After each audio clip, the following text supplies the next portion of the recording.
away from them. And so we went at night and in the moonlight cut the corn and tied it up and all what's necessary, you know, and saved his harvest. The Burston strike divided friends, split even families into factions, with a very small minority trying to protect themselves by staying on the parson's side. It happened to the Lings. One day my cousin came up from the bottom of the field with a pitchfork, and he was running up the side of the field, and my married sister was at home then, and she showed, we were all standing, my father and I and my sister were standing in the field, and my cousin was running up the pitchfork, and he certainly would have put it through my father. If my sister hadn't said, look, he's running up the... It was vicious all the time. By now, the First World War meant that Burston had few young men left to fight the battle of the church tenants. Yet even at this tormenting time, the Burston school strike and the evictions had become a national issue, and meetings were held in London to raise funds. The labour movement seemed to find its symbol in this East Anglian village, and funds came in every morning from everywhere to the school on Burston Green. Some of the bigger girls, she said, now you can open the mail. Well, they would be paper knives splitting up in these, open these, and, oh, I got a cheque for £5, I got a cheque for £20. And we used to be so pleased to think that was, one got more than the other, you know, you might be sure. And I tell you, there was one, was only ½ a crown. I think I opened that, I'm not sure, but it was from an old age pensioners, I'll never forget that. Because I said, well, whatever good is ½ a crown? Mrs. Higdon said, every little helps. And so, at last, Mr. and Mrs. Tom Higdon's gesture of independence achieved a real and solid form. A brand new, visible and tangible strike school, all of their own. An actual building created out of money subscribed by supporters everywhere, who may never have clapped eyes on Burston, but who knew what it meant.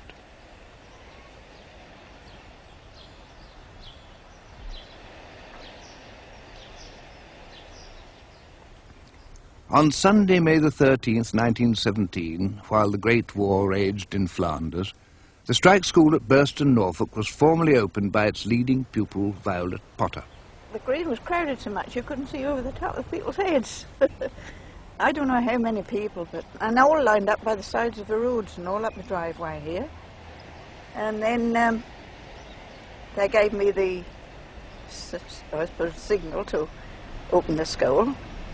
Because I'd prepared my speech the night before, and I said, with joy and thankfulness, I declare this school open, to be forever a school of freedom. And then there was great cheering and singing of the red flag and stuff. And I walked in, Mr. and Mrs. Higdon behind me, and some of the Member of Parliaments, and then the railway men and all the rest. There we are. And in this little building, the invincible Higdons continued to teach their village children for more than 20 years. The National Union of Teachers finally conquered its doubts and gave them funds on which to live. Tom Higdon's work moved more and more to his Agricultural Workers' Union. Annie Higdon continued indomitably to teach, and the new strike school became its own island of independence, with its own insistence on education, social justice and religion, and straight practical teaching. Mrs. Higdon used to bring her blankets to school for us to wash. And we used to use the copper. There's a wash house out there with a copper in. And we had soft water tanks outside. I don't know whether they're there now. And she used to bring her blankets. She never did use sheets. She slept in blankets, I think, winter and summer. She used to bring her blankets and let us elder children wash them for her. She said that would teach us laundry. Violet helped with the infants, and so did Marjorie.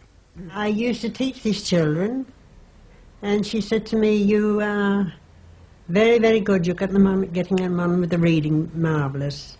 And I did. And Tommy Potter in the village, he was only 7, but he was brilliant at reading. And the schoolmaster used to give him his Times newspaper and he used to read all the government topics. To my mind, we we received a socialist education. I mean, I would say this was the main difference. For example, if we had what we called it as children, a Bible lesson, well then usually it turned round to the way that Christ sided always with the working class, against the property owners and the church at the time. We had our little bit of religion at school each morning. We started school with a hymn, but they were different hymns, not the ordinary kind, you know. As I said, there was "When wilt thou save thy people, O God of mercy, when?" The people, Lord, the people, not thrones and crowns, but men. The village was a poor one. Practically everybody was a farm worker. There was no other industry. Agriculture was the only industry. Farm workers' wages were 25 to 30 shillings a week at that time. And Mrs. Higdon did actually pay my parents in order I could keep at school.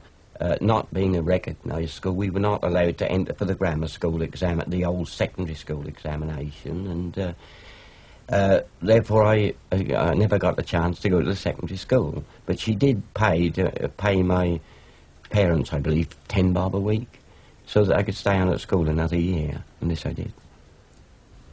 My mother and father always declared that I was not going to domestic service, as that was the customary thing for girls in a village, and not if they had to work and keep me, they were not going to let me do that. But anyway, they didn't have to, because when I got to the strike school, Mrs. Higdon suggested that I should learn shorthand and typing, and she presented me with the books and the typewriter, and I got going. She used to say to me, "Now you come up between 5 and 6 tomorrow morning," because I hated it. "And we'll do some speed practice." Of course, it's what we used to do. The numbers at the strike school diminished naturally. New parents sometimes patronised the council school, the establishment school, but still the Higdon school survived and endured. New children came from unexpected places. At the time of the general strike, we had 6 miners' children lived in the village, were boarded by parents, and I believe their boarding fees were paid for by the Higdons. But they lived in the village for several months. This was at the time of the lockout of the miners following the general strike. They were from Bulwell Colliery in Nottinghamshire. And I can always remember them because that was the first experience that we in the village had of rickets. These children, these boys, all had rickets. And this was a result of malnutrition, I suppose. So there were places worse off than Burston. Burston was now famous and stayed famous. Throughout the 20s and the early 30s, it was a great piece of symbolism for the left.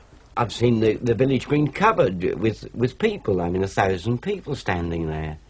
Always in the middle of the green we'd have a maypole. I mean, this was on May Day. We celebrated May Day. May Day was International Labour Day, and we'd celebrate it as a we never had our school holiday, but we celebrated it as a high day. And on May Day, the girls used to dress the maypole, and I can see them now dancing around the maypole, weaving patterns on the maypole. We had a terrific time. We danced and we sang, and everybody was so happy. Yes. We danced. Win Leader and her husband remember that for the now elderly Tom Higdon, May Day, Sunday, any day was the right day to spread his special gospel.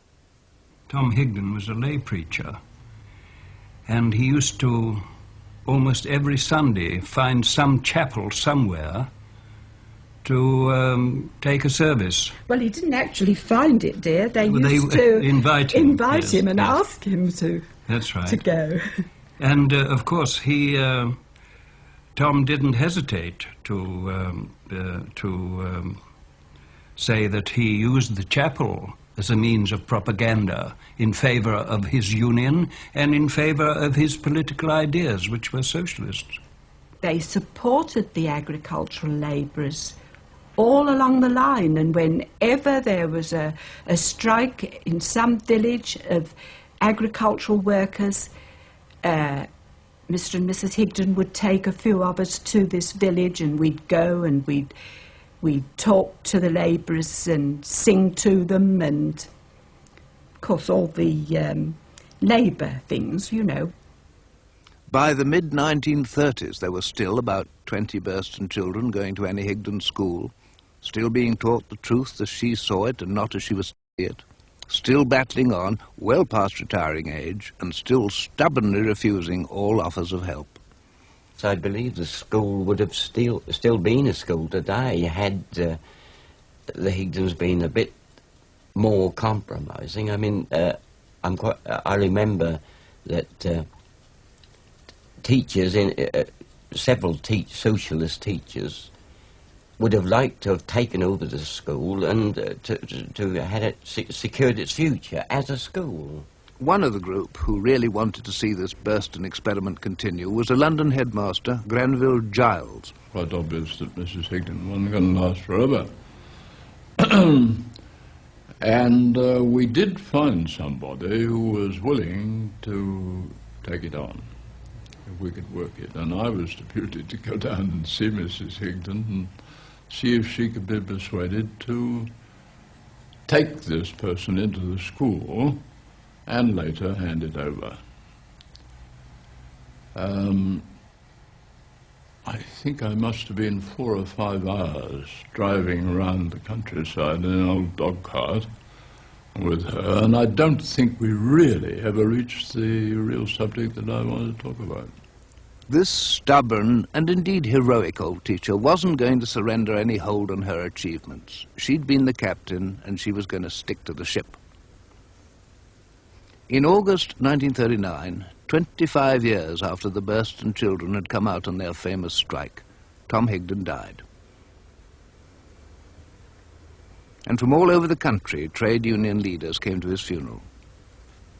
The coffin was brought to the strike school in a farm wagon, and my oldest brother, he was driving the horse, and they backed right up here. The body was brought in here, in this school.